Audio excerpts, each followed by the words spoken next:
Hello दोस्तों, यार internet पे कितना कुछ फ्री है। सोशल मीडिया फ्री है, यूट्यूब पे कितने वीडियो फ्री है, कितना कंटेंट फ्री है, पढ़ने के लिए कितनी सारी किताबें फ्री है और ढेर सारी मात्रा में पॉर्न फ्री है। By the way side note, सारा पॉर्न फ्री नहीं होता। जब रिसेंटली कोरोना लॉकडाउन की वजह से इटली में पॉर्नहब प्रीमियम एक्सेस मिला था, तो मैं तो सर्च करते हैं कितने का पड़ता है, तो उसमें ये लिखा था कि आपको मालूम है कि पॉर्नहब प्रीमियम आपके 1 महीने के नेटफ्लिक्स से भी सस्ता है। होना भी चाहिए, क्योंकि देखो नेटफ्लिक्स पे सारी फिल्मों की स्टोरी अलग होती है। पर दैट्स नॉट द पॉइंट। इतना कुछ फ्री होने के बावजूद भी लोगों के पास ऑनलाइन टाइम है गुस्सा होने का। है ना तुम्हारे आसपास लोग जो किसी की ओपिनियन पे जो ऐसे कैसे बोल दिया तूने, किसी के जोक पे इस बात का मजाक कैसे उड़ा दिया, किसी एक्टर ने कोई ऐसी बात बोल दी, इसकी फिल्म बॉयकॉट करो, जो टिकटॉक खरीद के फाड़ दूंगा मैं। या किसी इंटरनेट पे रैंडम लड़की ने कुछ ऐसा बोल दिया या कर दिया, तुम्हें लज्जा नहीं आई मर्यादा की दहलीज को लांघते हुए। बेसिकली कोई भी बात जो इंटरनेट में बैठे किसी रैंडम इंसान के स्टैंडर्ड फॉर्मेट ऑफ थॉट में फिट नहीं बैठता, सारी दुनिया जहान के लोग आ लेंगे अपनी तलवारें सुलेमानी लेके, आक्रमण। अरे इतना क्या हो गया, ठंड रखो। और दिक्कत क्या है, हमारे यहाँ पे ना आउटरीच का लेवल डिफाइंड नहीं है। हमारा सभी कॉन्फ्लिक्ट पे एक ही रिस्पॉन्स होता है, मार लो मार लो। Basically all problem one solution, या तो जान से मार लो की धमकी या दूसरे वाला मार लो की धमकी। ये इतना गुस्सा लाते कहां से हो? हमारे पास तो इतना गुस्सा नहीं होता। फिर शुरू होता है मुद्दा, पहले एक पोस्ट, फिर उस पर कोई कमेंट, फिर किसी ने टैग कर दिया, फिर दूसरा कमेंट, फिर उसने 4 लौंडे बुलाए, फिर उसने 4 लोग बुलाए, फिर उसके नीचे कमेंट पे कमेंट, लोग सारा दिन उसे वेस्ट कर देते हैं। पहले लड़ाई होती थी कि भाई लड़ाई होगी साइकिल स्टैंड पे आजा लड़के ले आ।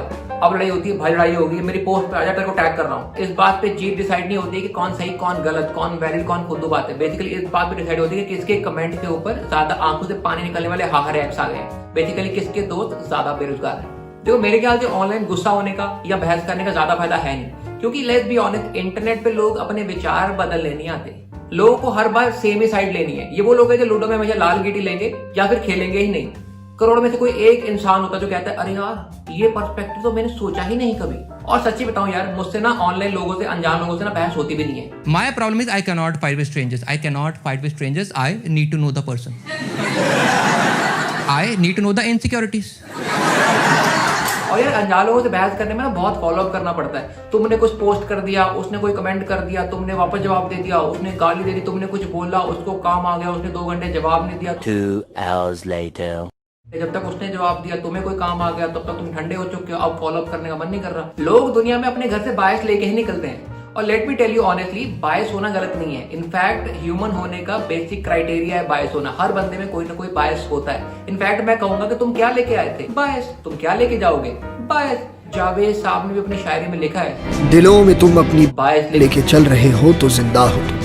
लेकिन ऑनलाइन लोगों की दिक्कत क्या है, उनको लगता है कि तुम्हारा बायस बायस और हमारा बायस फैक्ट। अरे यूनेस्को ने बोला है, मेरे व्हाट्सएप पे भी आया था। बस इसी के आधार पे लोग किसी अनजान लोग से बहस करके, बदतमीजी करके, उल्टे जवाब देके, 5-7 लोगों को टैग करके फील करते हैं भाई साहब आज बहुत कुछ अचीव कर लिया, भाई मजे ही आगे मजे, भाई आज तो बहुत काम कर लिया, आज घर जाके ग्लूकोन डी पियेंगे बिस्किट डिबो के। तो थोड़ा याद करो, तुम्हारी लाइफ में डिबेट्स की कितनी इज्जत हुआ करती थी स्कूल और कॉलेज में, क्योंकि क्लास का सबसे ब्रिलियंट बच्चा जाता था डिबेट में, जो एकदम ऐसा एक के बाद एक पॉइंट मारता था या फिर लैंग्वेज में बहुत ही अच्छा होल्ड था। बताओ, मेरे कॉलेज की लड़की ने डिबेट करी, उसने कैजुअली एजुकेशन वर्ड यूज कर दिया। मेरे को शक होगा अपने अंग्रेजी वाले मैडम पे, मैं कहा वो गलत नहीं पढ़ा दिया हमें। और आजकल ऑनलाइन डिबेट में कौन लोग आते हैं जिनके पास बहुत सारा फ्री टाइम है, जो ऑफिस में बैठे हैं बेंच के ऊपर, जो गलत ग्रामर में बड़े कैप्स लॉक में गालियां देंगे, वो भी स्टार डाल के। और पक्की बात ये कम ऑन को कॉमन तो जरूर लिखेंगे। यार लोग ना ऑनलाइन इतनी आग उगलते हैं, मैं कहता हूँ फेसबुक पे ना समवन इज टाइपिंग का कमेंट की जगह पे आना चाहिए कोई गोबर उगलने वाला है। और सिंपल सी बात है, अगर अगला बंदा गुस्से में हो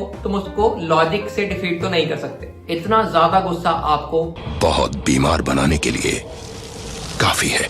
ऑनलाइन गुस्से वाली बीमारी के बाद लोग ना कुछ लक्षण दिखाते हैं जो इस तरह दिखते हैं। तुम जवाब दो, जवाब क्यों नहीं देते? ऑनलाइन ऑफेंड होना इज फाइन, मगर ये हम लोगों में आपस में कब से शुरू हो गया कि अगर 2 लोग 2 अलग पार्टी को सपोर्ट करते हैं, अगर इसकी पार्टी को फकअप कर दे तो ये बंदा इसको टैग करके इससे सवाल पूछेगा, भाई तू बता तेरी पार्टी ने ऐसा कर दिया, तू जवाब दे। वो स्पोक्स पर्सन थोड़ी है। एंड बेसिकली जिस देश में जिनको जवाब देना चाहिए वो जवाब नहीं दे रहे। एंड लेट मी से दिस, किसी पार्टी के सपोर्टर होना तुम्हारी पर्सनैलिटी नहीं है। इसको इंस्टाग्राम बायो में लिखना बंद करो। एंड किसी को सपोर्ट करना डज नॉट मीन कि तुम उसकी हर एक चीज एंडोर्स करते हो।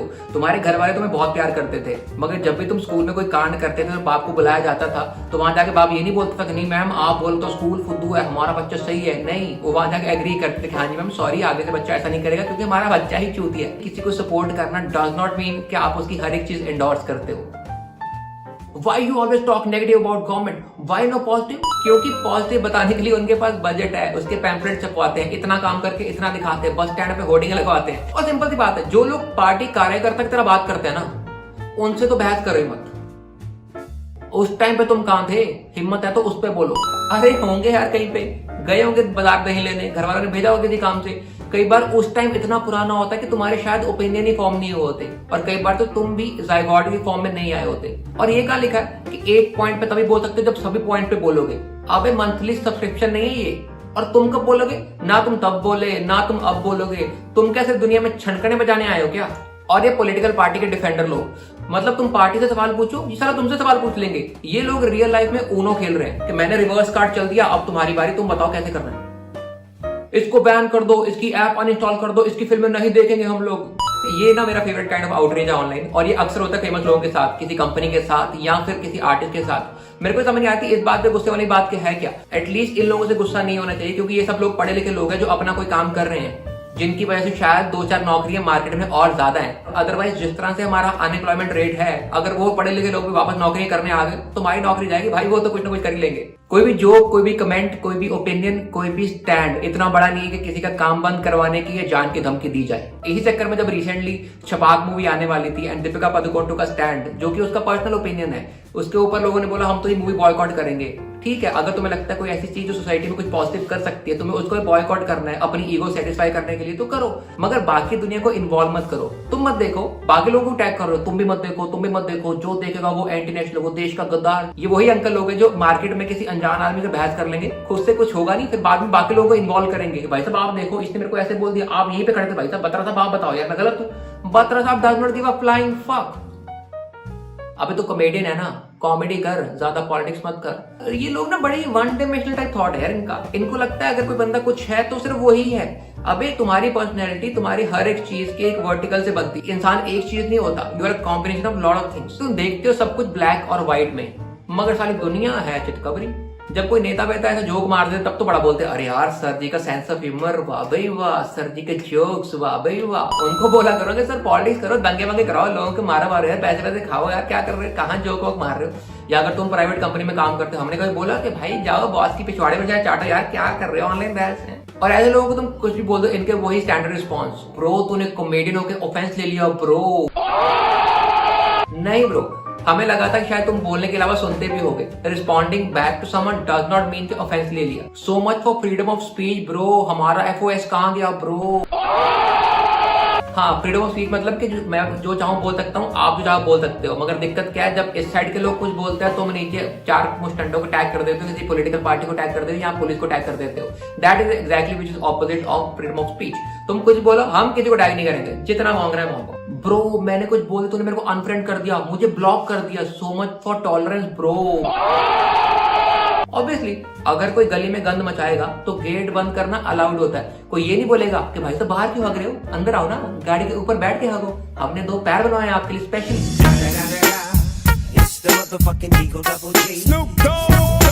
मैं ये नहीं बोलता कि तुम आवाज मत उठाओ, तुम्हारे अपने पॉइंट मत बोलो, जो मतलब तुम्हारे मन में ओपिनियन है वो मत बनाओ। चीजें पढ़ो, उस पर ओपिनियन फॉर्म करो, उसके बारे में बोलो, मगर किसी रैंडम अनजान बंदे को कन्विंस करने की कोशिश मत करो, बिकॉज वो स्टेक होल्डर नहीं है इस चीज के। अथॉरिटी से क्वेश्चन पूछो, क्योंकि सिंपल सी बात है, अगर होटल का खाना खराब हो तो वैले पार्किंग वाले से बहस करने का फायदा नहीं है। तुम बस बोलो या लिखो, जिसको पढ़ना है, जिसको सुनना है, जिसको समझना है समझेगा, जिसको नहीं समझना बहस मत करो यार। तुम्हें याद है जब बचपन में जब तुम लोग छोटे छोटे होते थे, क्रिकेट खेला करते थे, तो मोहल्ले में एक बड़े भैया थे जो आते थे कि भाई एक बॉल खिला दे हमें, एक बॉल खिला दे, मैंने काफी सालों से क्रिकेट नहीं खेला। तुम बोलते नहीं भैया आप तो बहुत बड़े हो भैया, आप शॉट मारोगे भैया। तुम बोलता तो नहीं भाई मैंने तो इतने सालों से क्रिकेट नहीं खेला, मेरे को तो बैट पकड़ना भी नहीं आता। फिर वो उल्टा बैट पकड़ता था, तुम्हें लगता था बाकी भैया को कुछ नहीं आता। तुम प्यार से लॉलीपॉप वट्टा स्पिन डालते थे और वो हराम ज्यादा आदमी घुमा के मारता था बॉल मोहल्ले के बाहर। हाँ, उस बंदे को तुमसे कोई लेना देना नहीं है, उसको बस तुम्हारा दिन खराब करना है। इंटरनेट पे लोग बस यही करने को बैठे हुए हैं, मेरे वाला बेस्ट है यार, ये वाला एटीट्यूड ड्रॉप करना पड़ेगा। तुम्हें लगता है कि तुम्हारा धर्म, तुम्हारा देश, तुम्हारी जात, तुम्हारी बिरादरी, तुम्हारा मोहल्ला, तुम्हारे परिवार, ये सब लोग बेस्ट है। हाँ बेस्ट है, तुम्हारे लिए बेस्ट है, बाकी लोगों को अलग भी लग सकता है। तो बेसिकली जो तुम्हें बेस्ट लगता है तो मानो ना यार, बाकी लोगों को कन्विंस करने की जरूरत है नहीं। याद करो, जितने भी लोगों के घरों में कोई प्रॉपर्टी डिस्प्यूट है या कोई क्लेश चल रहा है, हमेशा यही बताया जाता है कि बेटा आपके पापा तो बहुत सीधे आदमी थे, एकदम गौ आदमी थे, गौ। ये चाचा जी बड़े तेज थे, साइन करवा के सारी प्रॉपर्टी अपने नाम कर ली। हमारी कंडीशनिंग इस तरह से है कि हम हमेशा अपनी चीज को बेटर मानते हैं। तो कोई ये थोड़ी बोलेगा कि बेटा चाचा जी ठीक है, आपके पापा ही चोर है, ये तो पहले भी कमेटी लेके भागे हुए हैं। तो बेसिकली किसी को ये कन्विंस करना कि देखो तुम्हारे साथ बहुत बुरा हो रहा है, दूसरी पार्टी तुम्हारे साथ बुरा कर रही, सबसे इजीएस्ट टास्क है दुनिया का। और देखो, हम लोग रेसिस्ट, बिगट्स और सेक्सिस्ट शुरू से रहे हैं, मगर आजकल लोग खुले में बता रहे हैं नहीं, इसको अपने अंदर रखो यार, सिर्फ अपना बीपी बढ़ाओ, दुनिया को सुकून से जीने दो। अगर तुम्हारे दिमाग में गोबर है तो बाहर जाकर फैलाने की जरूरत नहीं है, क्योंकि एक तो बाकी लोगों का दिन खराब होता है और चप्पल पे लगता है साला वो अलग। अगर तुम्हारे भी अपने कोई खास दोस्त है जैसे रेशियल प्रोफाइलिंग करते हैं, हमेशा क्लेश की बातें करते हैं, हमेशा दूसरे लोगों पर नाम डालते रहते हैं, ऑनलाइन आके गाली गलौज करते हैं, तो इनको छोड़ दो, कोई दिक्कत नहीं है। I'll go back home and make new friends. और जिस तरह वेडनेसडे में बोला था कि लोग नाम में मजहब ढूंढ लेते हैं, आई एम प्रीटी श्योर लोग अभी तक मेरी पॉलिटिकल ओपिनियन भी ढूंढने की कोशिश कर रहे होंगे। Are you left, are you right, are you communist, are you libtard, are you आपटार्ड, आर यू कांग्रेसी, मुझे घंटा फर्क नहीं पड़ता। मेरी तरफ से हर बंदे को ईमानदारी से खाना मिलता रहे और किसी मासूम आदमी को मौत का खौफ ना हो, दैट्स इट। मेरी तरफ से तुम कार्तिक आर्यन को बना दो प्रधानमंत्री, नहीं सुष्मिता सेन, वो अच्छी। देखो, मेरे को बोल के कोई दुनिया चेंज नहीं करनी और दुनिया चेंज होने में नहीं वाली, मेरे को सिर्फ बोलना था, क्योंकि बोलना बहुत जरूरी है। और अगली बार तुम्हें कभी ऑनलाइन गुस्सा आए तो कुछ भी करो, थोड़ा दिमाग ठंडा रखो, ऐसे बगल के नीचे ठंडा ठंडा पाउडर डालो, आइस क्यूब निकाल के बाल्टी में डाल के उससे स्नान करो, चिल्ड रूह अफ़ज़ा पियो, या फिर ऐसे फ्रिज खोल के मुंह पास ले जाके ऐसे धीरे से बंद करो, ठंडी हवा आती है। तो कुछ भी करो, बेसिकली अपना दिमाग ठंडा रखो ताकि ऑनलाइन गुस्सा थोड़ा कम हो पाए, क्योंकि दुनिया को जरूरत है लड़ाई खत्म करने वाले लोगों की। हाथ में माचिस और मुंह में मिट्टी का तेल लेके तो सभी चल रहे हैं।